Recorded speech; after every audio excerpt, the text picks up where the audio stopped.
Hello po, isang magandang araw po sa ating lahat and kumusta po kayo? Ako po si Ate Mel and sa lahat po ng mga baguhan po dito sa channel po natin. Thank you very much po no sa pag-subscribe no. Thank you din po sa pag-comment po diyan sa baba and I'm just happy for you being here. And sa mga tao din po na gustong magpatawas and hindi kayo maka-reach sa akin no, puwede po ninyong panoorin po yung video na yun. It's timeless and sundin lang po ninyo yung sinasabi ko na maupo po kayo diyan sa harap and isipin po nandito kayo sa akin 'no. And makaka-receive din po kayo ng healing kasi ang healing po natin as I said sa astral, there is no space, there is no time. So, at the time na binalikan po ninyo yun, gano'n pa rin po ang mare-receive po ninyo. Makaka-receive din po kayo ng prayer 'no. So, ngayon guys 'no, ang siguro, alam niyo na or I mean to say na naririnig na niyo yung tinatawag po nating lunar eclipse po na parating 'no. And, mangyayari po ito sa 13, 'no. So, most probably sa atin is 14 'no. And ang 114 is alam na siguro ninyo 'no, is about change, that is 5 then it's about change 'no. Baga sa akin chaos 'no, parang nasa gitna ka po ng kalsada, hindi mo alam kung saan ka papunta, left or right ba, no? And mostly sa mga air sign po, talaga pong nakakaramdam po sila lagi po ng overthink. Kaya minsan napupuno ko po ng problema, tas ang isang problema hindi mo pa inasikaso hanggang magdagdag at saka magdagdag at saka magdagdag po yun. And I mind you, ang air sign ko minsan, ang galing po ng yung procrastinate, yung mamaya na lang, no? Hanggang sa magkapatong-patong po ang problema po natin. Anyway, ang solar eclipse, no, sorry to say that. When you say lunar eclipse po is like yung conjunction o sinasabi po natin na alignment po ng buwan at saka ng mundo po natin and sa araw. And mind you guys, kahit sabihin po natin na gabi, so kung minsan last time na napansin ko yung solar eclipse, lunar eclipse is around hapon siya banda. And parang napaka-eerie or parang hindi maganda yung pakiramdam no, na may pula na light nun sa taas po ng ano natin. And actually ang full moon, usually talaga niyan is sa mga nandito po na talaga pong nagtatanong po kung ano po ba talaga ang dapat na araw pagdating po sa ritual, paggawa po ng mga langis, no, gano'n, no. Ang pinakamaganda po diyan is like, mula po siya sa full moon, mula po siya sa new moon or tagimata na kung tawagin. Mula sa new moon magbilang ka po ng 3 days and then from that day hanggang po sa full moon magbilang ka po ng 3 days backward. So, yun po ang pinakamagandang araw kung sakaling may gusto po kayong gawin.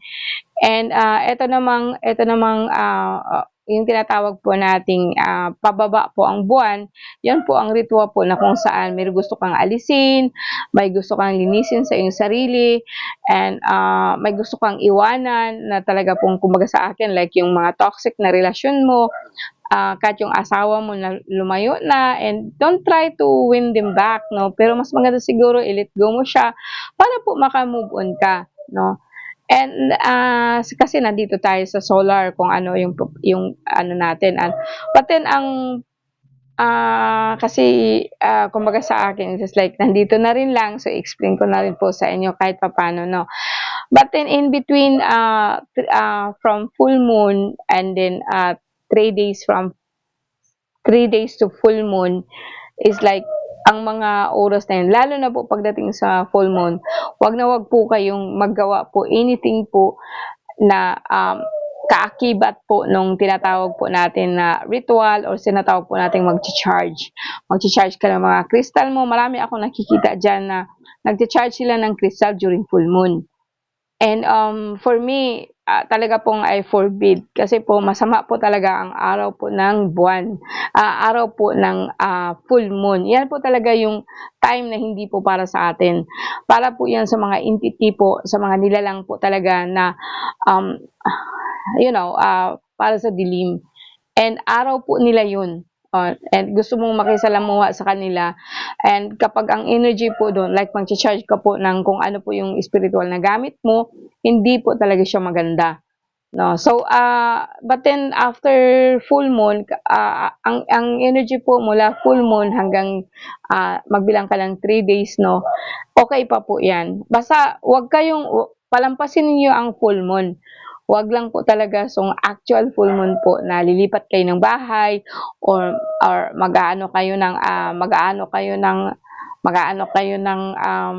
yung bagang maglilipat bahay, mag-aano ng bagong bahay, no? Para sa akin is really bad energy, no?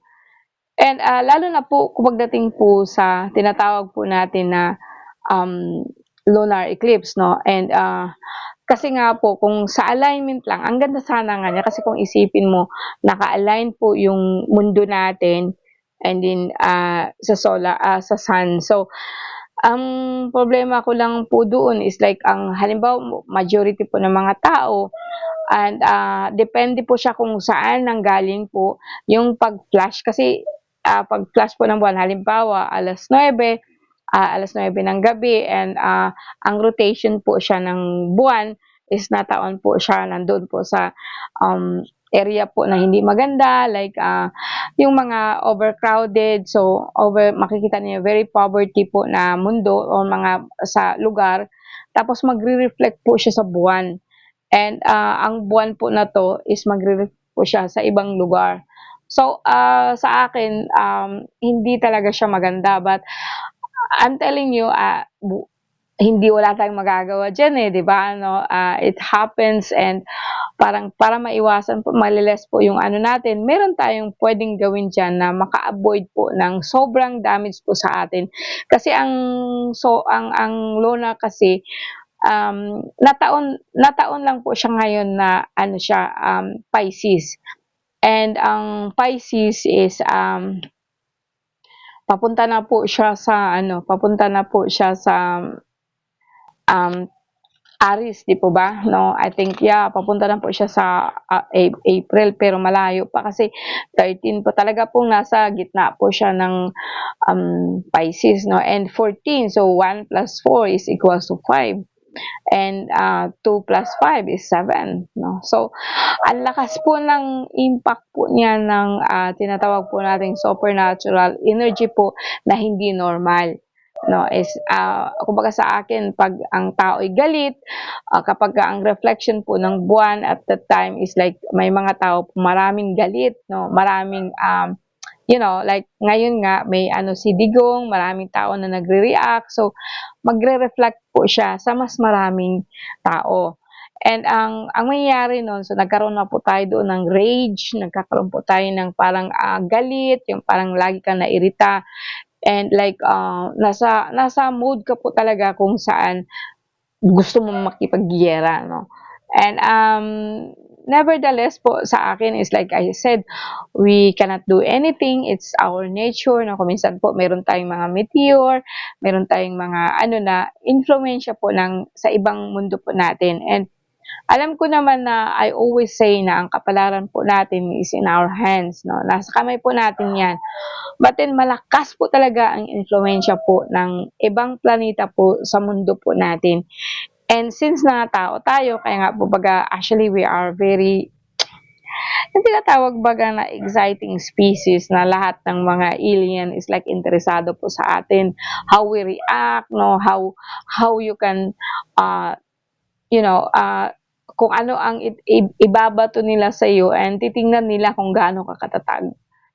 And hindi po 'yan galing sa Diyos, no. Sorry guys, so hindi po yan galing sa Diyos. It's actually like from Venus, from Jupiter, from Mars, no, from Saturn.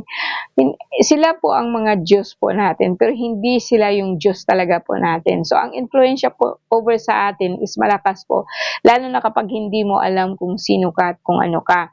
And pag sabihin po natin na sa lunar, so sabihin po na magpupula nga po kasi tinatawag nga siyang blood moon, no? And kung pupula po siya dun sa atin, and nasa buwan po tayo ng Pisces, so sa isip ko lang is like maganda siya. Medyo magle-lessen po yung rage na ibibigay niya o yung pula na kung tatawagin, no. Pero pwede siyang maganda kung alam ninyo yung symbol po ng Divine Mercy. Nandiyan na po yung blue at saka yung blue at saka yung red. Magko-combine po siya into violet. So, ang purple po natin is that's gonna be the most powerful healing color.